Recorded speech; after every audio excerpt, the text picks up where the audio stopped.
9 মাস হয়ে গেল, কেউ কিন্তু আগায় না। এমন কোনো লোক নাই আমি বলি না, সবাইকেই বলছি।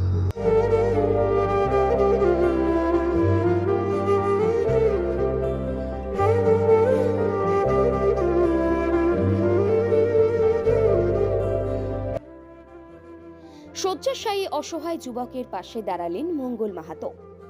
রায়গঞ্জের মিলনপাড়ায় মানবিকতার এক অনন্য দৃষ্টান্ত স্থাপন করলেন স্থানীয় যুবক মঙ্গল মাহাতো। প্রায় 2 বছর ধরে শয্যাশায়ী অবস্থায় দিন কাটাচ্ছেন 35 বছর বয়সী সন্তোষ সাহানি। দীর্ঘদিনের শারীরিক অসুস্থতার কারণে তিনি বর্তমানে চলাফেরা করতে কিংবা কথা বলতেও অক্ষম। চরম দারিদ্র্যের মধ্যেই সন্তোষ বাবুর সংসার। বৃদ্ধ মা পরিচারিকার কাজ করে কোনো রকমে সংসার চালান, আর বাবা রিকশা চালিয়ে যা রোজগার করেন তাই দিয়ে চলে দিন। এই অবস্থায় সন্তোষ বাবুর উপর নির্ভরশীল তার 2 কন্যা সন্তান, যাদের মধ্যে একজন বিশেষভাবে সক্ষম। পাশে দাঁড়ানোর মতো কেউ না থাকায় পরিবারটি দীর্ঘদিন ধরে অসহায় অবস্থায় দিন কাটাচ্ছিল। এই কঠিন পরিস্থিতিতে বছরের প্রথম দিন মানবিকতার হাত বাড়িয়ে দেন মিলন পাড়ার যুবক মঙ্গল মাহাতো। তিনি সন্তোষ সাহানির জন্য একটি হুইল চেয়ার, শীত থেকে রক্ষা পাওয়ার জন্য কম্বল এবং তার 2 কন্যার জন্য শীতের সোয়েটার উপহার দেন। এই সহায়তায় নতুন করে আশার আলো দেখেছে পরিবারটি। মঙ্গল মাহাতো জানান, মানুষের দুঃখ কষ্টের সময় পাশে দাঁড়ানোই প্রকৃত মানবিকতা। সামর্থ্য অনুযায়ী তিনি আগামীতেও সাহায্যের হাত বাড়িয়ে দিতে চান।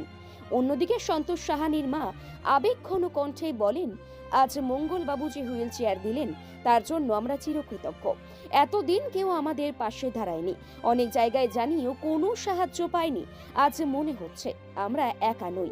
এই মানবিক উদ্যোগের সময় উপস্থিত ছিলেন পাড়ার প্রতিবেশীরাও। তারাও মঙ্গল মাহাতোর এই মানবিকতাকে সাধুবাদ জানিয়ে বলেন, এমন উদ্যোগ সমাজে আরো ছড়িয়ে পড়ুক, এটাই সকলের কামনা।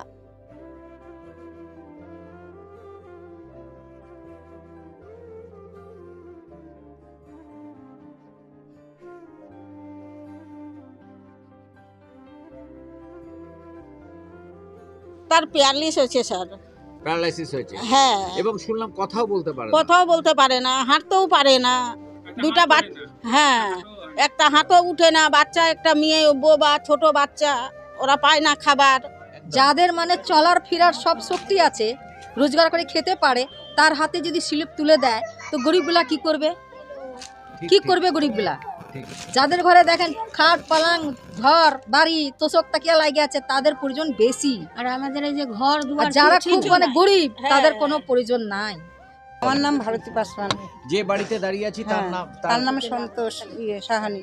বলছি যে কি বলবেন সন্তোষের সম্বন্ধে? সন্তোষ সাহানি আর কি বলবো, উনি তো খুবই পরিস্থিতি খারাপ। আগে তো ভালো ছিল, মাছের ছোটখাটো ব্যবসা করতো, এখন তো সেই ব্যবসাটা করতে পারছেন না।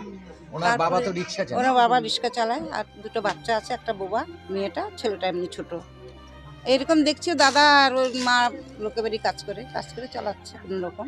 অনেক চোখের সমস্যা বাড়ার আগেই আজই আসুন জীবন রেখা হসপিটাল, আপনার পরিবারের নতুন ভরসা।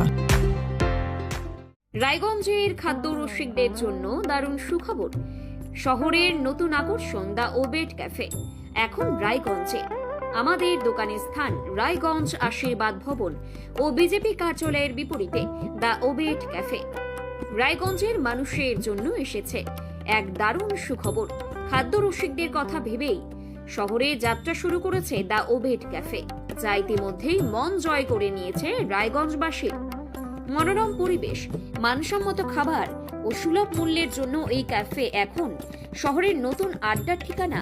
সকাল থেকে রাত পর্যন্ত জমে উঠেছে বন্ধু বান্ধব ও পরিবারের সঙ্গে কফির কাপে। চোখের সমস্যা বাড়ার